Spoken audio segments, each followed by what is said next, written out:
حتما شنیدید که ناوگان کشتی‌ها و نفتکش‌های ایرانی برای اولین بار بعد از 7-8 سال با پرچم ایران و GPS روشن در دریاها و اقیانوس‌های دنیا در حال حرکت هستند.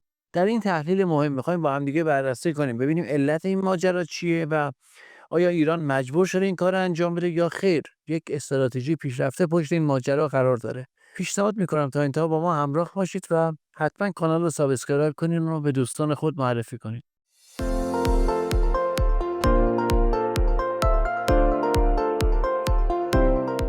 به نام خدا، میلاد رضایی هستم و اینجا کانال شهر خورشیده. خیلی خوشحالم که یک بار دیگه در خدمت شما عزیزان هستم و امیدوارم که حال دلتون خوب باشه. تا امروز سعی میکنم تو این تحلیل مطالب تکراری و خدمتتون ارائه ندم، حداقل مباحث تخصصی اون رو برای اولین بار مطرح کنیم، هرچند برای اولین بار تا زمان انتشار این تحلیل. دیگه بعد از انتشار دیگه اکثرا میشن کارشناس نفتکش‌ها و این مباحث تکرار میشه. حتما شما در جریان هستید که بعد از 7-8 سال ایران ناوگان نفتکش‌های خودش رو که یک ناوگان عظیم هست و کار دور زدن تحریم‌های ایران رو به خوبی انجام میداد، حداقل در سالهای گذشته دشمن نتونسته بود این کارو کنه. با اینکه دولت حسن روحانی روی کار بود، با اینکه خیلی‌ها در داخل ایران سعی می‌کردن آمار و اطلاعات بدن، اما اونها به خوبی تونسته بودن کارهای زیادی انجام بدن. همزمان یک پشتیبانی و حمایت ویژه‌ای از سوی حاکمیت و نظامیان ایران هم روی نفتکش‌ها قبلا اعمال شده بود. تو جنگ نفتکش‌هایی که ما داشتیم، یعنی اونها می‌اومدن نفتکش‌های ایران رو به بهانه تحریم‌ها توقیف می‌کردن، ایران سریعا پاسخ میداد و 2 برابر اون حجم توقیفی رو میومد توقیف میکرد و اجازه نمیداد که اینها قصر در برن، کشورها قصر در برن و مجبور شدن که این کار رو متوقف کنن در گذشته. امروز هم دارن تهدید میکنن که ما این کارو میکنیم فلان و بهمان میکنیم، که ایران اومد با یک حرکت به قول معروف شوک‌آور به اینا یه شوک زد و اینها دیدن که اصلا جی پی اس روشن، پرچم هم روی نفتکش‌ها قرار داره و اگر راست بگید برید اینها رو توقیف کنید. ایران قبلا نشون داده که حتی اون ملوان‌ها و کاپیتان کشتی که به ایران اگر خیانت کنه اینها در امان نخواهند بود و 1 سال دیگه حتی بگذره، غیر از اون کشورهایی که این عمل توقیف انجام میدن که میان تاوان میدن و نفتکش‌هاشون توقیف میشه، کاپیتان کشتی که این کار کرده در هر کشتی سوار باشه اون کشتی توقیف میشه و اون کاپیتان بازداشت میشه و به سزای عملش میرسه. ایران اینو نشون داره و میخشو محکم کوبونده، به قول معروف گربه رو دم هجله کشته. اما دلایل مختلفی داره اعلام میشه که چرا ایران این کار انجام داره. یه سری دلایل مثل این که آقا یه سری لوایح داخلی بوده، مثل پالرمو اینا تصویب شده و ایران مجبور شده این کار انجام بده که این واقعیت نداره در عمل. یه سری دلایل دیگه هم دارن میگن که ایران به قول معروف قبلا نشون داده که این کارو میکنه، الان داره قدرت نمایی میکنه و میخواد بگه من این کارو دارم انجام میدم، اگر راست بگید برید نفتکش ما رو توقیف کنید. این تا حدی میشه گفت درسته، اما واقعیت چیزهای دیگه است. چرا که سری که درد نمیکنه چرا دستمال ببندی؟ و این طرز فکر ایرانی ها هست از قدیم. اونها همیشه سعی میکردن تا حد امکان، یعنی مقامات ایرانی سعی میکردن تا حد امکان از تنش دور باشن. حالا چه اصراری داره که بریم قدرت نمایی کنیم، که هر چند من این طرز تفکر رو زیاد باش موافق نیستم و موافق این هستم که ایران باید خیلی جاها بیاد وسط قدرت نمایی کنه. چیزایی که دارن مطرح میشن که ما به هیچ کشوری حمله نکردیم 250 ساله، نمیدونم ما فلانیم، ما بچه مثبتیم، این خوب نیست اصلا. تو دنیایی که الان توش هستیم، ما ببینید نظم قدیم دنیا دیگه تموم شده، الان وارد دوره بی‌نظمی داریم میشیم که منتهی میشه دوره جنگ‌های جهانی و این حلقه همیشه در طول تاریخ تکرار شده. حالا چرا ایران این کار کرده؟ ببینید، برای اینکه دلیل اصلی پشت پرده این ماجرا رو بدونید، من سعی میکنم یه گذشته در مورد مسائل دنیا بگم و بعد نسبت به اون بریم به دلیل این ماجرا بپردازیم. هرچند که نمیشه همه دلایل پشت پرده رو بگیم. رهبری خودشون اخیراً فرمودن دیگه، گفتن هر چیزی رو نیاین مطرح کنید و به دشمن اطلاعات ندید. منم سعی میکنم اون بخشی که میدونم که حالا دشمن بهش دسترسی داشته یا تا حدی در اندیشکده هاشون بیان شده رو بیان کنم و اون مطالبی که فکر میکنم هنوز شاید بهش نرسیده باشن و بهش نمیپردازیم. اینو از من بپذیرید که امکان این کارو نداریم فعلا. همین الانم کلی دردسر داریم و پاسخگو باشیم به 1000 جا که آقا چرا 6 ماه پیش مثلا یه مطلبی تو فلان جا گذاشتی. برای بار چندمه که این اتفاق افتاده. خب بریم سراغ تحلیل اصلیمون. ببینید، در 1 سال گذشته خصوصا بعد از روی کار اومدن ترامپ یه سری اتفاقات در دنیا افتاد. اون اتفاقات برآیندش اینه که کشورها یا هژمون‌هایی که در دنیا بودن به این نتیجه رسیدن که سازوکار مراعات با آمریکا رو باید کنار بذارن. اول کشورهای متحد خود آمریکا به این نتیجه رسیدن، مثل کانادا، مثل کشورهای اروپایی، که اینها البته کار زیادی ازشون بر نمیومد، چون با فیها خالدونشون به غرب و آمریکا، هژمون غرب منظورمه، و آمریکا که نماینده این هژمون غرب هست، اینها وابسته هستن از نظر نظامی، اقتصادی و هر چیزی که فکر کنی، حتی سیاسی. اینها مستقل نیستن و باید هر چیزی که آمریکا میگه میگن چشم. تا زمانی که آمریکا اینقدر ضعیفشه اینها بتونن خودشونو بکشن بیرون و یک حرکت مستقلی بزنن و هزینه بسیار زیادی داره. اینجوری نیست که یه شب بخوابن صبح بلندشن آقا آمریکا ضعیف شده از این به بعد دیگه ساز خودمون میزنیم. خیر، هزینه بسیار سنگینی داره براشون و تا حد فروپاشی ممکنه پیش برن. و آیا حاکمانی هستن تو این کشورها، سیاسیونی هستن که حاضر باشن چنین هزینه پرداخت کنن؟ فعلا چنین کسای خودشون نشون ندادن.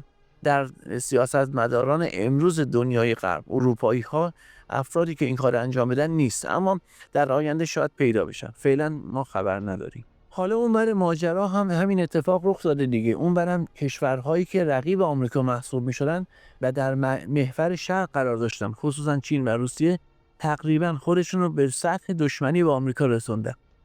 البته روسیه کمتر، ولی چین داره پیشرفت میکنه و روز به روز داره سطحش بالاتر میبره. اخیراً خب مقامات چینی رسما اعتراف کردن که آقا اگر لازم باشه ما در هر سطحی با شما مقابله میکنیم، اصلا تهدید رو نمیپذیریم. و در عمل هم نشون دادن. مثلا آمریکایی‌ها چینی‌ها رو تحریم کردن. چینی‌ها برای اولین بار اومدن تحریم‌های تهاجمی گذاشتن. آمریکا رو تحریم کردن که مواد عالی و خاصی که بسیار بسیار کمیاب هستن و در تکنولوژی جدید بسیار حائز اهمیت هستن، اینها با آمریکا صادر نشن. و نه تنها بخشنامه کرد که از خاک چین صادر نشن، بلکه یک سیستم تحریمی ایجاد کرد. یعنی گفت ما میریم بررسی میکنیم به کشورهایی که داریم اینو صادر میکنیم، به کارخانه‌هایی که داریم اینو صادر میکنیم، میایم اینو بررسی میکنیم. اگر اونها هم به آمریکا بخوان صادر کنن به عنوان نفر سوم، صادرات به اونها هم حذف میشه. این فعلا مرحله اولشه. یعنی ببینید یک ساختار تحریمی تهاجمی گذاشته، همون چیزی که آمریکایی‌ها قبلا طراحی کرده بودن علیه ایران و بسیاری از کشورهای دیگه از جمله خود چین. این بار چینی‌ها اومدن این کارو کردن. مطمئن باشین اعمال تحریم بدون زور امکان پذیر نیست. ببینید الان یک کشوری، مثلا میگم مثل فلان کشور ایکس، بیاد بگه آقا من آمریکا رو تحریم میکنم، اگر قدرت نظامی نداشته باشه مثلا کشورهای دیگه محلش نمیذارن. و خودش هم اگر واقعا چیز خاصی داشته باشه که آمریکا دنبالش باشه، نیاز داشته باشه، یه ناب هواپیما میفرسته جمعش میکنه. اصلا تعارف که نداریم که در طول تاریخ همین بوده دیگه. تو یک قرن اخیر برید ببینید بعد از جنگ جهانی دوم هر جا اینها احساس کردن که 50 سال آینده ممکن اونجا نیاز پیدا کنن باشن، جنگ کردن، حمله کردن. عراق، افغانستان، جای دیگه شد بهانه حمله اینها برای ایجاد خاورمیانه جدیدی که 50 سال بعد مثلا به دردشون بخوره و مثلا یک قرن آینده نفت و انرژی دنیا دست اینها باشه. خب این تحریم ها باعث شد که سطح تنش چین و آمریکا روز به روز بالاتر بره. روسیه هم همینجور. روسیه هم در جبهه‌های مختلف با آمریکایی‌ها داره کلکل میکنه. عملاً آمریکایی‌ها اون نقابی که ما خوب هستیم با پوتین رو گذاشتن کنار، چون ترامپ روز اولی که اومد دست کار گفت من با پوتین رفیق هستم، پوتین واقعا دوست و میایم جنگ و جمعش میکنیم و این حرفا. اتفاقاً مقامات روسیه از جمله همین آقای پوتین غربگرا که تمایلات غربگرایی داره که قبلا بارها در موردش صحبت کردیم و از این تمایلات حرف زدیم، اومد طرف ترامپ و دست داد و گفت آره ما با هم رفیقیم و جمعش میکنیم. اما وقتی که دید نه آمریکا دنبال منافع ملی روسیه است، عقب کشید و جلوش ایستاد. برخلاف اون غربگراهایی که داخل ایران هستن که میگن آقا هر چی هست بدیم بره، اینا نه، اینجوری نیستن، سیاسیون رو حذف میکنن و جلوش ایستاد. و امروز حتی صحبت از ساخت سلاح‌های هسته‌ای جدید هست. روسیه از پیمان‌های مختلف خارج شده به بهانه‌ای که آمریکا خارج شده و داره صحبت میکنه از ساخت سلاح‌های هسته‌ای جدید در کنار چینی که امروز میگه ما تنها کشوری هستیم که سلاح هسته‌ای همجوشی هسته‌ای رو داریم که با این ساختار کار میکنه. یعنی این سلاح به صورت سیستمی ساخته شده، فقط آزمایش نبوده، چون آزمایشش رو قبلا کشوری مثل روسیه یا شوروی سابق انجام داده. اما چینی ها میگن ما اینو به یک سلاح تبدیل کردیم. خب این خیلی بار قدرت ویژه‌ای به چین میده. حالا در کنار سلاح‌های هسته‌ای که تعداد زیادی دست روسیه و آمریکا و کشورهای دیگه هست، چند تا کشور البته، چینی هم دارن میان بالا سعی میکنن جایگاه ویژه‌ای داشته باشن. اینم به اون دوستانی بگید که میگن سلاح هستی نباید داشته باشیم، دلایلی هم میان مطرح میکنن. حالا بخش دلایل فتوا و دینی چه کاری نداریم، اما ما بحث علمی داریم میکنیم دیگه. دلایل علمی شما هر دلیلی بیارین دلیلتون توجیه نداره و کشورهایی که تسلیحات هسته‌ای ندارن زمینشون تبدیل میشه به زمین سوخته، یعنی زمینشون میشه محل جنگ کشورهایی که تسلیحات هسته‌ای دارن، چون اونها در مرحله اول در حد جنگ اول سعی میکنن در قبال همدیگه این سلاح‌ها رو استفاده نکنن، در خاک کشور سوم یا ثالث این کار رو انجام بدن، مگر که حالا خیلی اوج بگیره بخوان همدیگه رو بزنن، که اون هم بعید به نظر میاد در این سلسله جنگ‌هایی که در پیش رو داریم، مگر میگم کار خیلی بیخ پیدا کنه. ولی این که کشورهایی که سلاح هسته‌ای ندارن خاکشون میزبان انفجار هسته‌ای هست اصلا شک نداشته باشید. خواهید دید خصوصا کشوری مثل کشور ایران که اگر نخواد خودش رو به یک جایگاه بازدارندگی برسونه، با توجه به موقعیت ژئوپلیتیک خاصی که داره خیلی خیلی خطرناکه و امیدوارم که مقامات ایرانی به هوش باشن. بگذاریم حالا این وسط چه اتفاقی افتاد؟ جنگ چین و آمریکا به یک جنگ تجاری گسترده تبدیل شد و عملا کار به قرار دادن تعرفه رسیده. تعرفه های بندری داره اعمال میشه. این زیاد خوب نیست اصلا واسه شون، یعنی کشتی رو اگر شما گرفتید هر جای تحریمی شما به قول معروف روش میذاری، یه پولی ازش میگیریم برای شروع. در ادامه بارهایی که قرار فرستاده بشه تحریم تعرفه روش قرار میگیره و الی ماشاءالله. یعنی یک جنگ تجاری تمام عیار در اقیانوس‌ها راه افتاده. چرا در اقیانوس‌ها؟ چون بخش اعظمی از باربری کانتینری دنیا توسط کشتی‌های بزرگ داره انجام میشه و از همه مهمتر سوخت و انرژی حیاتی دنیا هست که توسط نفتکش‌ها داره جابجا میشه. چرا حیاتی؟ چون ببینید زمانی که جنگ نباشه، نظمی تو دنیا پیاده باشه، شما میگی انرژی برق جایگزین هست، انرژی هسته‌ای هست، ماشین برقی هست، نمیدونم فلان چیز هست، سلول خورشیدی ما ساختیم، سوخت پاک هیدروژنی داریم، همه اینها درست. ولی در زمانی که یه نظمی در دنیا باشه قیمت اینها مشخص باشه، یعنی بر اساس اون نظم اقتصادی تجاری دنیا قیمت مثلا 1 کیلووات برق خورشیدی میشه n ریال، برق هسته‌ای میشه مثلا 2 n ریال، مثال عرض میکنم، و شما میتونید تجارت کنی با اینها. حالا یک کشوری مثل چین میاد بخش زیادی از فضای بازارهای انرژی سبز دنیا رو در دست میگیره، با همین تکنولوژی میاد وسط، بیشترش هم خرده فروشیه و بعد به کشورها دارن میان به سمت استفاده گسترده از اونها. اما این اما داره، در زمان جنگ چنین چیزی امکان پذیر نیست. چرا؟ چون شما انرژی میخوای که ارزان باشه بی نهایت، یعنی تا حد امکان ارزان باشه، جابجاییش راحت باشه، استفادهش راحت باشه، همگانی باشه و چیزی جز نفت و گاز این کار انجام نمیده. و صنعت نظامی شما رو از همه مهمتر، صنعت نظامی شما رو زیر بمباران بتونه حفظ کنه. ببینید شما نیروگاه هسته‌ای هم داشته باشید، بیان شبکه برقتون رو بزنن، نیروگاه هسته‌ای به هیچ دردی نمیخوره. و همون کاری که روسیه در اوکراین داره انجام میده دیگه، قطعی برق به صورت مستمر و متعدد داره رخ میده در اوکراین، به نحوی که کارخانجات نظامی اوکراین و حتی کارخانه‌های معمولی کارهای خودشون رو به 1/8 رسوندن. یعنی چیزی که خودشون میگن کارایی نداره، 1/8 کارایی داره. روسیه چیکار کرده؟ خطوط نیروشو داره میزنه هر جا، اینها کابل‌های از زیر زمین هم کشیدن، بالاخره لو رفته یا حالا هر چیزی اونها رو میزنن. در نهایت هیچ جا نباشه کارخونه رو که هدف قرار میده، بخشی قرار میده که تولید انرژی یا منبع انرژی اون کارخونه باشه، حالا موتورهاش باشه که با برق کار میکنه یا سوخت‌های دیگه. اما اگر شما نفت و گاز داشته باشید دیگه لازم نیست اون شبکه سراسری برق تو سالم حفظ کنی 100%. میتونی به صورت جزیره‌ای هر جا که نیازه یه ژنراتور بذاری، نفت و گاز تو ببری اونجا برقش رو تامین کنی، یا حالا نیروگاه‌های کوچک منطقه‌ای ایجاد کنی. بماند که در خود جنگ هم سوخت تجهیزات نظامی بیشتر بر اساس نفت و گاز دیگه، ما برق و سلول خورشیدی که نداریم جنگنده باش بلند شه.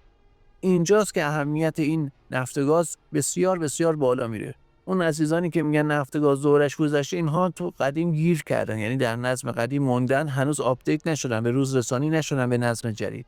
نظم جدید انرژی اصلیش نفت و گازه و لا غیر فعلا، و جنگ بعدی روی همین خواهد بود. اصلا یکی از دلایلی که آمریکا نمیاد به سمت اینکه درگیری گسترده در منطقه ما ایجاد کنه، مثلا هند و پاکستان رو به جون هم بندازه به صورت گسترده، افغانستان و پاکستان یا حالا الا ماشاءالله. میدونه این درگیری‌ها باعث میشه که اون نفتکش هایی که از سمت اعراب برای اینها و بازار جهانی نفت میبره هدف قرار بگیره.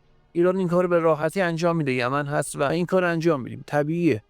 بارها ایرانی‌ها تهدید کردن که خلیج فارس رو میبندن. حالا چی شده؟ برگردیم سراغ بحث خودمون. طولانی شدم و لازم بود. این هست که این جنگ تجاری که بین چین و روسیه بین چین و آمریکا ایجاد شده و به زودی بین چین و قدرت‌های نوچه آمریکا مثل اروپا رو خواهد داد، بالا خواهد گرفت. یعنی تحریم‌ها افزایش پیدا می‌کنه، جنگ تجاری قدرت می‌گیره. از اون طرف روسیه هم ممکنه در آینده وارد مرحله مستقیم جنگ تجاری با غرب بشه. فعلا به بهانه جنگ نیابتی اوکراین سعی کردن سطح درگیری ها بالاتر نره، چون میدونن یه جرقه بخوره به یک جنگ همگانی در اروپا ختم خواهد شد. اما ایران چرا این کار کرد؟ ایران اومد گفت آقا من زمین بازی شما نیستم، یعنی من قرار نیست به صورت چراغ خاموش حرکت کنم. آمریکایی‌ها بیان نفتکش‌های منو بزنن به بهانه مثلا درگیری با چین، به بهانه تحریم‌های چین. فردا نیاد بگه آقا این نفت داشتی میرفته چین و ما اومدیم به خاطر تحریم‌های چین نفت رو گرفتیم توقیف کردیم. حتما میدونید دیگه 90% مشتری نفت ایران به گفته این مقامات ایرانی چین هست و حجم عظیمی از نفت ما میره چین. اگر قرار بود با اون ساختار قبلی ما بریم جلو، اینها میومدن این نفتکش‌ها رو میگرفتن و ما نمیتونستیم بیایم پاسخ بدیم. اگر هم پاسخ هم میدادیم در عمل زیر مجموعه چین داشتیم بازی میکردیم. نمیدونم میتونید این نکته رو خوب حذف کنید یا نه. ایران با این کارش اومده گفته آقا نفتکش من مال منه، من نفتکشم هر جا بهش دست درازی بشه پاسخ میدم. خب و این کارو کردم که بدونید من زمین بازی شما نیستم، یعنی شما که هیچ غلطی نمیتونید کنید پاسخ میگیرید، اما اگرم درگیری دارید برید سراغ درگیری های خودتون، سراغ من نیایید. برید سراغ اون کشتی‌ها و نفتکش‌ها یا کانتینرهایی که از مبدأ یا مقصد چین میره و پرچم من روش نیست. ببینید این پرچم خیلی مهمه. این که میگن نمیدونم مصوبه پالرمو بوده، نمیدونم فلان بوده، بهمان بوده، اینها نیست. ایران با این کارش اومده یک بازی استراتژی خیلی جالب رو انداخته و به عنوان یک هژمون مستقل داره خودش رو به دنیا معرفی میکنه. ببینید خیلی مهمه اینو درک کنید. در این 2 سال گذشته البته بیشتر بوده، ولی خب تو این 2 سال گذشته من تاکیدات بیشتری داشتم که بعد از 7 اکتبر خصوصا هژمون ایران اومده خودش رو احیا کرده بعد از 2000 سال و اعلام کرده که من وجود دارم، به صورت یک هژمون مستقل از قدرت منطقی و فرامنطقی بالاتر رفته و تبدیل به یک هژمون شده. و دلیل درگیری ها وسط تنش مستقیمی که ما بعد از 45 سال یا 40 سال اینجوری بگیم با آمریکا داشتیم به صورت مستقیم همین بوده. چون تا پیش از این شما قدرت منطقه‌ای بودی، اگر آمریکا می‌خواست با شما درگیر بشه در واقع مثل این بود که روسیه با اوکراین درگیر شده، سطح جنگ نیابتی رخ میداد، ما میشدیم نیابتی چین و روسیه و آمریکایی‌ها اینو میدونستن اگر درگیر بشن کاری به پیروزی و پایان جنگ نداریم، هزینه بسیار زیادی میدادن، دشمن‌ها و رقباشون میرفتن بالا. اما حالا که ایران به یک هژمون تبدیل شده، اولین جایی هم که دست گذاشتن توی منطقه خاورمیانه و غرب آسیاست. ایالات متحده محور مقاومتش رو راه انداخته در منطقه و داشته اونو گسترش میداده. آخریش هم یمن بوده و یمن تبدیل به یک قدرت موشکی شده که به تنهایی در مقابل کل ناوگان نظامی آمریکا ایستاد. اینها اومدن 1 ماه با یمن جنگیدن، غیر از اون جنگ‌هایی که یا حملاتی که 2 سال گذشته داشتن، به صورت مستقیم 1 ماه آمریکا درگیر شد که جلوی حمله یمنی‌ها به اسرائیل رو بگیره و از همه مهمتر جلوی تحریم کشتی‌هایی که از باب‌المندب رد میشن به اسرائیل، تحریم اسرائیل رو بشکنه و جلوی اون رو بگیره. اما نتونست این کار کنه. در نهایت با خفت خاری ترامپ اومد گفت که ما با یمنی‌ها باید توافق رسیدیم که به کشتی‌های ما حمله نکنن. یمنی‌ها اومد و با از روز اول با کاری به شما نداشتیم، گفتیم هر کس بره به سمت اسرائیل اونو میزنیم، بخواید حمایت کنین روزهای بعدش اعلام کرد ادامه پیدا کنه کشتی‌های دیگر هم میزنیم و کلا این آبراه رو میبندیم. یعنی روی حرف خودش محکم ایستاد و شما میبینید از زمانی که جنگ آمریکا با یمن تمام شد ترامپ یک بارم جرئت نکرده علیه یمنی‌ها بیاد آرت و پورت اضافی کنه. حالا گاهی سعی می‌کرده مثلا برای رسانه سخنرانی کنه من فلان کردم بهمان کردم، اما دیگه نیومده مثل الان که برای ایران یا جای دیگه خط نشان میکشه برای یمنی‌ها هم خط نشان بکشه، چون میدونه اونها پاسخ محکم میدن. چیزی که ما در ایران یه عده از این غربگراهای تسلیمی تو سیاست ما نمیذارن. دردشون چیه حتما میدونید، نمیذارن. متاسفانه ما باید به اون سطح برخورد برسیم. این کاری که ایران کرد یک قدم نزدیک شدن به اون سطح برخورد متقابل هست که بگه آقا هر جا هستی، هر قدرتی هستی، من در حد توان خودم بهت ضربه نهایی رو میزنم. یعنی حد اکثر توانم رو میارم وسط و سعی میکنم تو رو شکست بدم. جنگ به قول معروف یکی تو بزن یکی من بزن و نمیدونم قدرت نمایی و نمیدونم ادب کردن تو، سیلی زدن تو، پس گردنی زدن نداریم. میام میزنم که بلند نشی. حالا یا میتونم یا نمیتونم دیگه، فرقی نداره، ولی این کار رو انجام میدم. همون کاری که یمن کرد، با تمام اون توانایی‌هایی هم که داشت وارد عمل نشد، با حد اکثر چیزی که میخواست وارد نشد، اما کاری کرد که آمریکا مجبور شد آتش بس کنه و بره.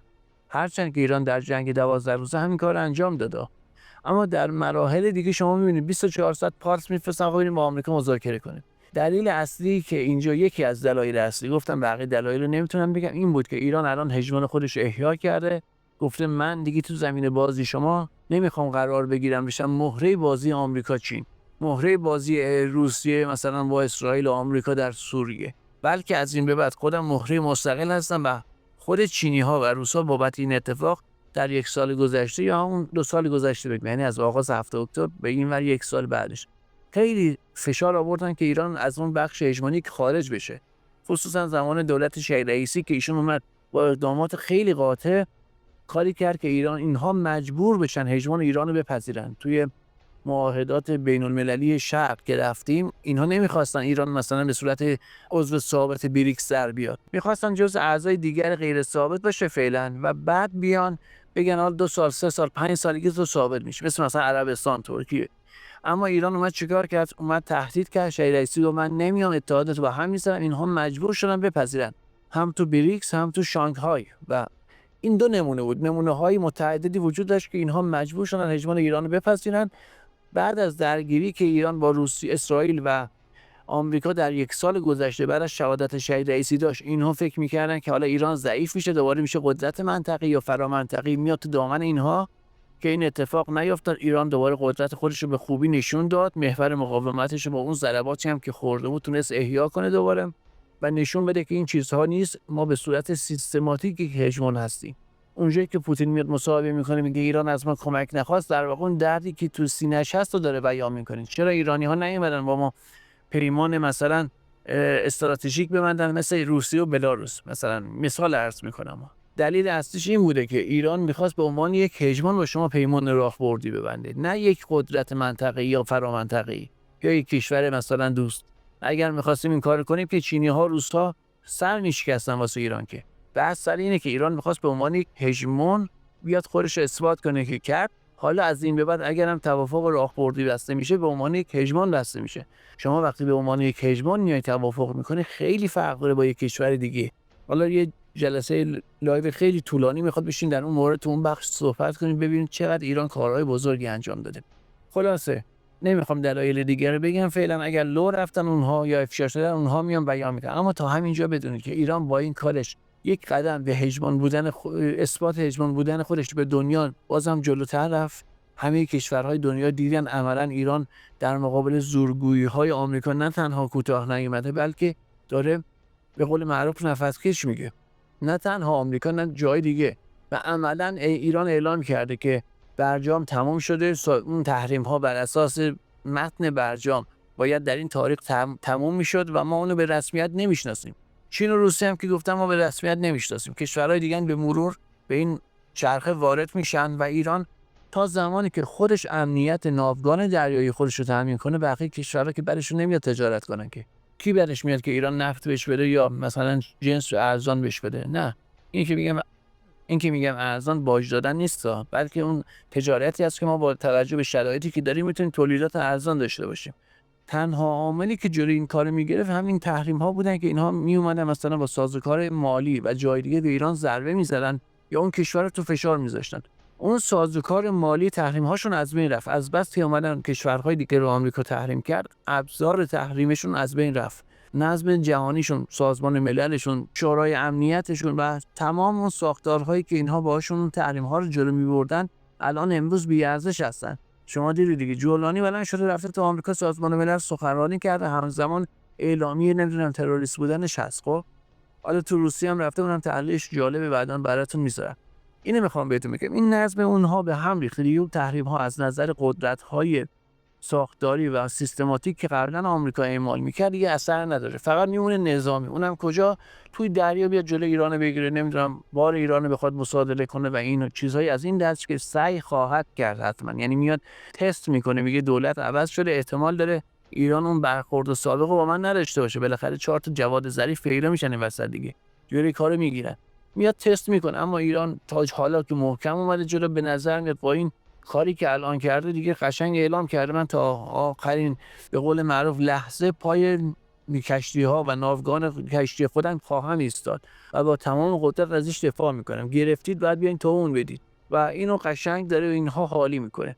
رسما گفته من زمین بازی جنگ شما با هژمون های دیگه نیستم، خودم زمین جنگمو دارم تعریف میکنم و این براشون خیلی دردناکه، هم شرق هم غرب، خصوصا غربی ها و اسرائیل. این که میبینید ترامپ و نتانیاهو نشستن با هم دیگه صحبت میکنن که نمیدونم ما بعد از شهادت شهید سلیمانی بازی تغییر کرد و ایران ضعیف شد. اینا از درد اینه، از سوزش اینجاست که شهید سلیمانی کاری کرد، مکتبی رو پیاده کرد، سیستمی رو در منطقه ایجاد کرد که امروز اون سیستم شده شالوده ایالات متحده مقاومت یا ایران و یارانش در هژمون مقاومت که یک هژمون شده ایران و عملا دیگه نمیتونن دستشون به ایران برسه مگر که حالا از داخل بخوان با توجه به نفوذی ها و جاسوس ها و اون سیاسیونی که دل در عشق غرب دارن کاری انجام بدن، کشور رو به هم بریزن، بحث بنزین رو مطرح کنن، نمیدونم چیزایی مثل این آبان شلوغ کنن، حالا چیزایی مثل این که ضربه از داخل بزنن و بیان باج بگیرن. وگرنه با این توانایی که امروز اینها دارن و لطفی که خدا بر ما داشته و ایران داشته و هماهنگی که بین مردم هست، بحث سقوط حاکمیت فعلا مطرح نیست. وگرنه کشور اینها تجزیه میکنن، تیکه تیکه میکردن، رحم ندارن اینها. اون نادان ابلهی که میگه آمریکا میخواد ایران گسترش بده، امپراتوریش گسترش بده، این یا خائنه یا نادانه. چرا که میدونه اینها برای تجزیه ایران دارن میان. خودشون رسما بارها گفتن نه تنها ایران بلکه هر کشوری که عضو بریکس باید اونو تجزیه کنیم. نه تنها ایران بلکه هر کشوری که فلان کرده. اونهایی که گناه خیلی خیلی کمتری دارن تهدید به تجزیه شدن و بارها سعی شده اقداماتی علیهشون انجام بدن، حداقل در مرزهاشون، در داخلشون. چه برسه ایران که 45 سال میگن آقا ما میخوایم نابود کنیم این کشور، این حاکمیت رو نابود کنیم و بارها گفتن مشکل ژن ایرانیه، نه افراد، نه حاکمیت اسلامی، نه چارت روحانیت و یا چیزایی مثل این، بلکه مشکل خود ایرانی ها هستن. فرهنگ تمدنی ایران هست که تو این سالها هر بار که سقوط کرده از دل خاکستر مثل یک ققنوس بلند شده اومده بالا و اوج گرفته و در دنیا جزو نفرات اول دوم شده. اینها اینو میدونن. یک دوره ما به خاطر این مدیران و رهبران و شاهان نالایق و بی‌عرضگی و بی‌سوادی دستگاه‌های حاکمیتی که نذاشتن مردم رشد کنن از نظر فکری، حالا حاکمیت دینی یا حاکمیت کشوری فرقی نمیکنه.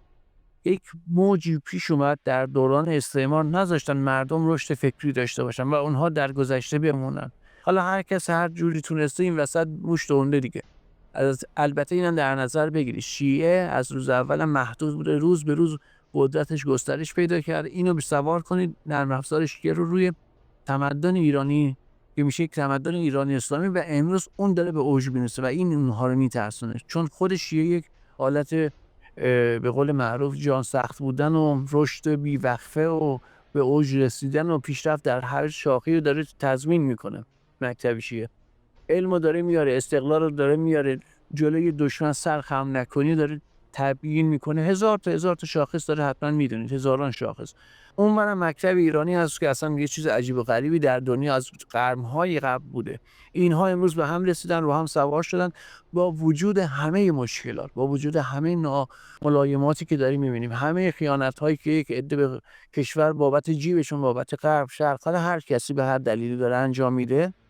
اما ما می‌بینیم افرادی مثل شهید امیر عبداللهیان عزیزی، حالا شهدای دیگه نمیخوام تو یوتیوب اس بیارم، اینها هستن میان در زمان خودشون کارهای بزرگ انجام میدن و ایران روز به روز جلو میره. بسیاری 99.9 تمام درصد این افراد گمنام هستن و در گمنامی، در حقوق، در زمانی که هیچ کس شاید اونها رو نبینه، کارهایی میکنن که برای ایران بسیار بسیار مهم و حیاتیه و دست همشون درد نکنه. مطمئنم که خداوند یک روز به اینها اجر ویژه میده. این کشور داره روز به روز با قدرت جلو میره، همه دارن میبینن. حالا یه رسانه‌ها دارن دست دشمن دیگه میگه و سعی میکنن اونو نشون ندن. بگذاریم، اما امروز روز به روز داریم پیشرفت میکنیم و به جایی میرسیم که دشمنان ما اعتراف میکنن جزو 5 کشور اول دنیا در قدرت و هژمون خواهیم بود و خواهید دید که این به زودی در زندگی خودتون در دوران خیلی کوتاهی رخ خواهد داد. شما نگاه کنید 5 سال پیش قدرت ایران چقدر بوده، امروز چقدر هست و 5 سال آینده رو مقایسه کنید با گذشته، به صورت لگاریتمی صعود داریم میکنیم. اگر مشکلی مثلا اون حادثه تلخ شهادت شهید رئیسی و اتفاقات بعدش پیش نیاد، این سرعت روز به روز بیشتر هم خواهد شد و خیلی چیزها برای مردم روشن شده و اینها دیگه نمیتونن مردم کنار بذارن. خیلی ممنونم که تا اینجا با ما همراه بودید. امیدوارم هر جا هستید در پناه خدا باشید. حتما از ما حمایت کنید. لینک پیپل در قسمت توضیحات هست برای دوستان خارج از کشور و شماره کارت و شماره شبا برای دوستان داخل ایران هست. امیدوارم هر جا هستید در پناه خدا باشید. یا علی، خداحافظ.